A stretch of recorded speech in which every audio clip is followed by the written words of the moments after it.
Hello, my dear curious and studious students of surgery. Myself, Dr. Mahesh Chaudhary. I am warm welcoming you in my surgery lecture series. This surgery lecture series contains entire surgery with anesthesia, with radiology, with orthopedic. So stay tuned with us. Let's start our surgery lecture series. Welcome, dear students, in our surgery lecture number 118, that is the stages of anesthesia. In this lecture, we will cover the stages of anesthesia. 10 golden rules of anesthesia should be followed by surgeons as well as the anesthetist. We will explore in this lecture. So start with me. The stages of anesthesia. Stage first, that is the stage of analgesia. Second stage of anesthesia is the stage of excitement or delirium. And third stage of anesthesia is the stage of surgical anesthesia. And fourth stage is the stage of overdose. In the stage of third stage of anesthesia, stage of surgical anesthesia, there are 4 planes of this step or stage. First plane is the light anesthesia, second plane is the real surgical anesthesia, and third plane is the deep anesthesia, and fourth plane is the profound anesthesia. These are the stages of the anesthesia.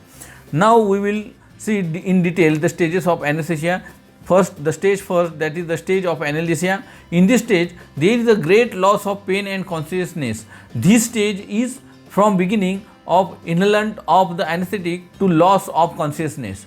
There is a gradual depression of cortical centers. Analgesia is produced before consciousness is lost. Now, the second stage of anesthesia is the stage of excitement or delirium. From loss of the consciousness to beginning of the surgical anesthesia.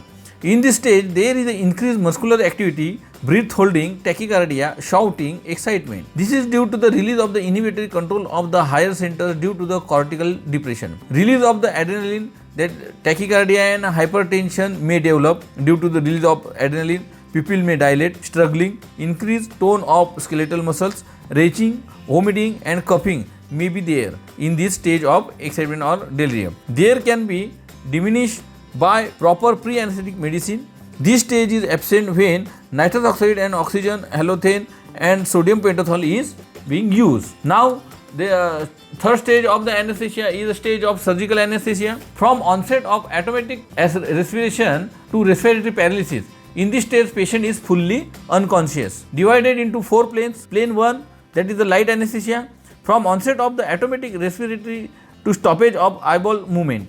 Respiratory becomes smooth and automatic as during sleep. Rolling of eyeball stops. Light reflexes become sluggish, inactive or slow. Conjunctival reflex is abolished. Muscular reflex is incomplete. This is the plane first. Now, plane second of the stage 3, that is the surgical anesthesia. The second plane is a real surgical anesthesia. Muscular relaxation is complete. Respiration becomes deeper, that is the amplitude is decreased. Corneal reflex is lost, pupil begins to dilate, eyeball becomes fixed, laryngeal reflexes are abolished and endotracheal intubation can be done from stoppage of eyeball movement to commencement of intercostal paralysis. Now, plane 3 in the stage 3, that is the surgical anesthesia. Plane 3 is the deep anesthesia. From commencement to completion of the intercostal paralysis, this is the characterized by the beginning of the differentiation between thoracic and abdominal respiratory movement. There is a pause between inspiration and expiration. Respiration becomes abdominal.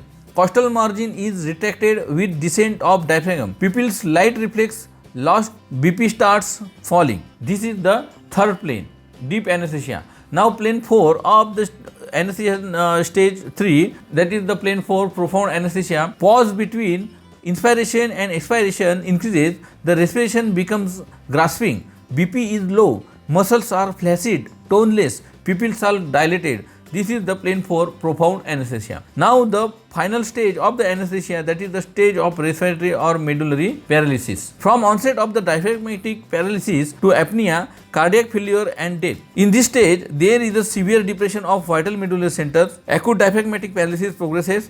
Pupils are widely dilated. The accessory muscles of respiratory are brought into use, and finally they also get paralyzed and severe vasomotor collapse occurs. BP falls and finally death occurs. This is the very dangerous stage of anesthesia. Now, the 10 golden rules of anesthesia which should be definitely followed by everyone, surgeon, anesthetist and everybody who is working in the operation theatre. First golden rule is assess and prepare a patient adequately. Consent must be taken. Starvation at least 4 to 6 hours. Tripping the table, checking of machines and cylinders before you start. Suction should be ready, airway should be ready.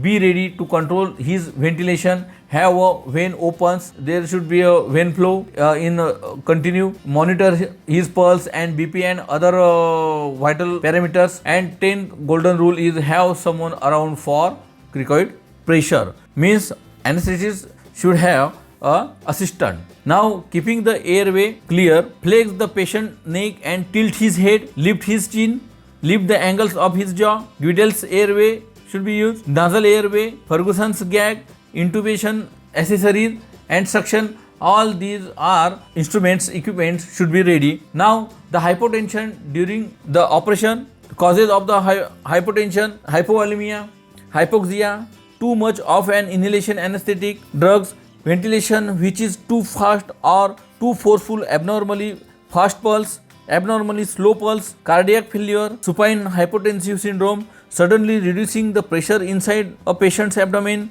Citrate may accumulate after he has 4 to 6 units of blood or more than this if he is in septic shock. Extradural or subarachnoid anesthesia, too large a dose of lignocaine, handling too roughly, pulling of esophagus and stomach may be due to the transfusion reaction. All these are the causes behind the hypotension during in operation. So surgeon and anesthetist always remember this. Now the drugs of anesthesia, first is the pentoxazoline, that is the Fortwin. This is the pre-anesthetic drug, partial agonist and antagonist. This is a benzmorphine derivatives. It is a potent analgesic and has a weak opioid antagonist activity compared to opiated. It has a low dependence liability and does not cause euphoria. As an analgesic, it is about half as effective as morphine and can cause respiratory depression, which is less than due to morphine.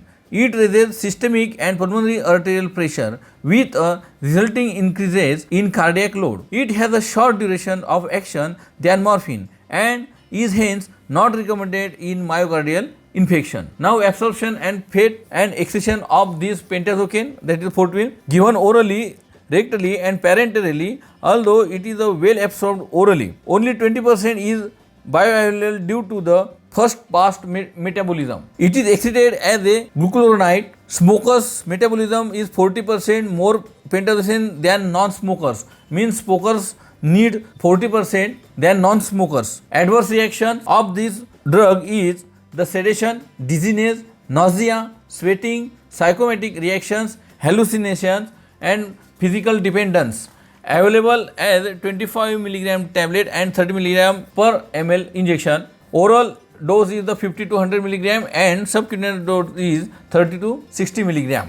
Dear students, here is the end of our surgery lecture number 118, that is the stages of anesthesia and 10 golden rules. Here I like to advise you to take these surgery lectures as a notes, as a short, but you should prefer the textbook of anesthesia and other books of anesthesia also. And here is the end of our surgery lecture number 118, stages of anesthesia. Thank you.